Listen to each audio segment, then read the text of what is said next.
हिमाचल सिंह और आप देख रहे हैं NMF न्यूज। इस वक्त बड़ी खबर महाराष्ट्र से सामने आ रही है। महाराष्ट्र में एनसीपी में एक बड़ा फैसला लिया गया है।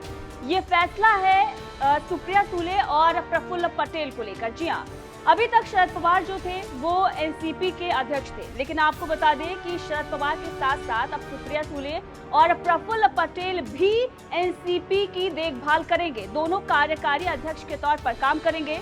एक तगड़ा झटका अजीत पवार को लगा। यहाँ पर अजीत पवार को लेकर तमाम खबरें आ रही थी, काफी दिनों से ये खबरें बताई जा रही थी और ये बताया जा रहा था कि जल्द ही वो बीजेपी में शामिल हो सकते हैं, यानी कि बगावत करके विधायकों के साथ वो बीजेपी में जा सकते हैं, बीजेपी के साथ वो गठबंधन कर सकते हैं। इस तरीके की खबरें आ रही थी और अब तगड़ा झटका शरद पवार ने दिया। इससे पहले शरद पवार ने ये कहा था कि वो इस्तीफा पेश कर रहे हैं। इस्तीफा उन्होंने दे भी दिया था, उसके बाद उन्होंने इस्तीफा वापस भी लिया और अब ये खबर आ रही है कि कार्यकारी अध्यक्ष के तौर पर प्रफुल्ल पटेल और सुप्रिया सुले जो है वो एनसीपी में काम करेंगे, यानी कि आने वाले दिनों में जो चुनाव है उसकी सारी रणनीति जो है वो दोनों ही तैयार करेंगे। ऐसे में अजीत पवार जो अभी तक सबसे आगे चल रहे थे उनके लिए तगड़ा झटका है और वहीं दूसरी तरफ बीजेपी के साथ उनके जाने की खबरें जो हैं वो इसलिए तेज हो गई हैं, इसीलिए इस तरीके की खबरें आ रही हैं क्योंकि एकनाथ शिंदे और बीजेपी के बीच में जो है वो तकरार बढ़ रही है। बताया तो ये भी जा रहा है कि शिंदे और बीजेपी की जो गठबंधन की सरकार चल रही है वो भी गिर सकती है।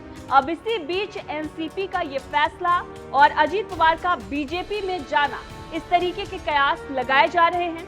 बहरहाल अगर हम 2019 की बात करें, 2019 में देवेंद्र फडणवीस और अजीत पवार की दोस्ती सामने आई थी। किस तरीके से शरद पवार के खिलाफ जाते हुए अजीत पवार ने देवेंद्र फडणवीस के साथ सरकार बनाई थी और डिप्टी सीएम बन गए थे।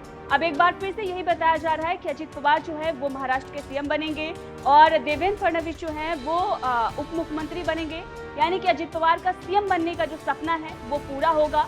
और अब महाराष्ट्र में एक नई जो राजनीति है वो देखने को मिल रही है। एक तरफ एकनाथ शिंदे और देवेंद्र फडणवीस का जो है वो टकरार चल रहा है, उन दोनों के बीच में जो कलह की खबरें आ रही हैं। उनके बेटे ने, एकनाथ शिंदे के बेटे ने इस्तीफा भी पेश कर दिया है। तो जिस तरीके से चीजें चल रही हैं और दूसरी तरफ एनसीपी का जो ये बड़ा फैसला आया है, इस बीच आपका क्या कुछ कहना है, कमेंट करके जरूर बताइएगा।